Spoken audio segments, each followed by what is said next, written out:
Attention mga SSS pensioners, mga katanungan hinggil sa inyong 13th month bonus na matatanggap ngayong December 2025.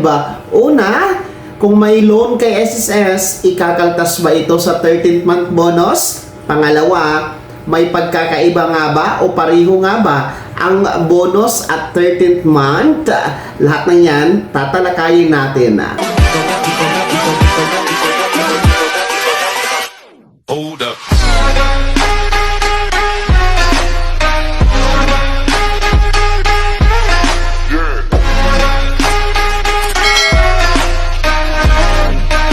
Hello mga ka-vlogs! Welcome dito sa aking YouTube channel. Magandang araw po sa lahat ng mga manonood. Saan po kayong dakos sa mundo? Kumusta mga ka-vlogs?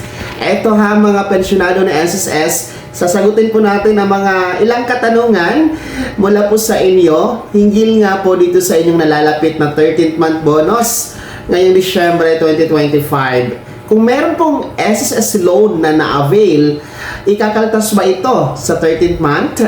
At ibaba ang bonus? At ibaba ang 13th month? Doble nga ba ito? Lahat ng yan mamaya-maya tatalakayin natin. Pero kung bago ka pa lang dito sa aking YouTube channel o di ka pa nakasubscribe, i-click niyo muna natin subscribe button na nasa baba. Huwag kalimutan na pindutin ang notification bell. Ilagay sa all para updated ka sa lahat ng mga videos na i-upload ko.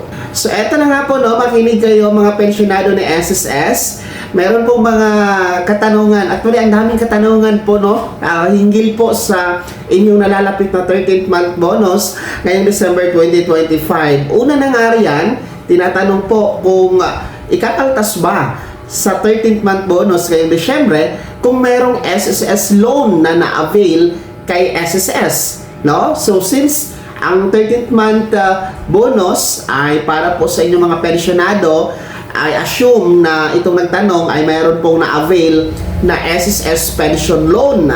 So, ang SSS pension loan naman po ay automatic naman po yan siya dinideduct sa inyong monthly pension na nakukuha kay SSS. Yung kalahati po, no? And then the kalahati is natitira para sa inyo. So, monthly po talaga yan.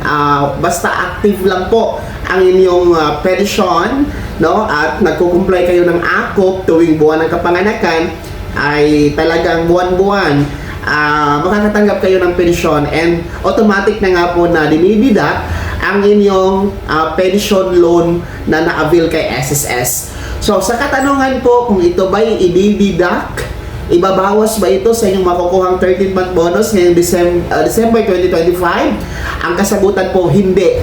No? Wala pong bawas yan mga ka-vlogs. Buo po ninyo na matatanggap ang inyong 13th month bonus ngayong Disyembre. Kahit meron kayong loan nga, no, na na-avail kay SSS, hindi po yan ibabawas doon sa magiging 13th month bonus ninyo. No? Buo po talaga yan.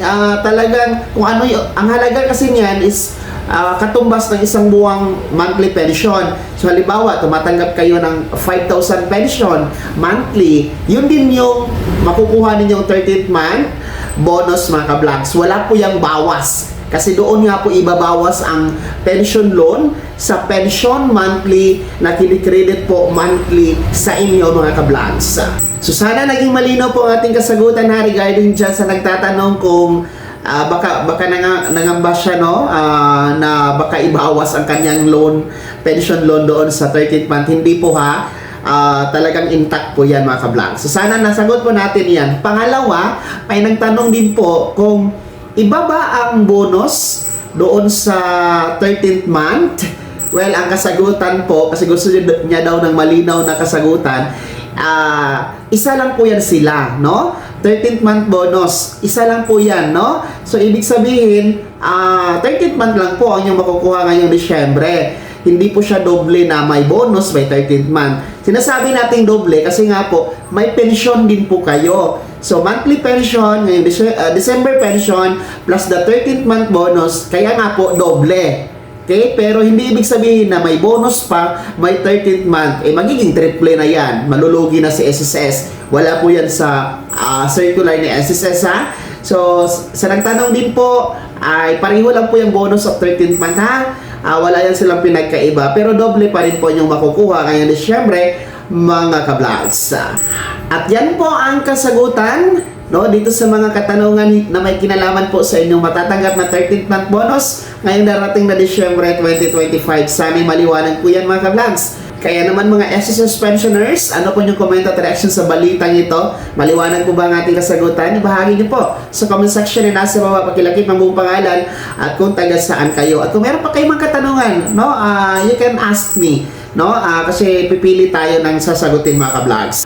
Bago ko magtapos sa video na to, kung gusto niyo po sumuporta sa aking YouTube channel, maaari niyo pong i-click ang ating super thanks button na nasa baba. Sa mga gusto maging miyembro, pwede, i-click niyo lamang ating join button. Maraming perks dyan mga ka-vlogs.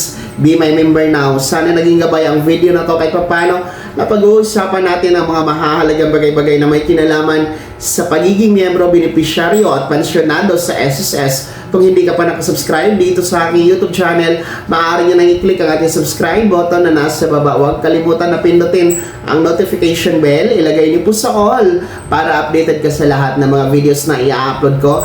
Maaari nyo rin i-like ang video na to at kung meron ka pang mga tanungan, maaari nyo i-komento sa comment section na nasa baba. Paki-follow na din po ang aking official Facebook page na nasa screen nyo. Muli po, ako si Daniel Timpawa na nagsasabing dito sa aking YouTube channel, pawang katotohanan at lahat totoo lamang.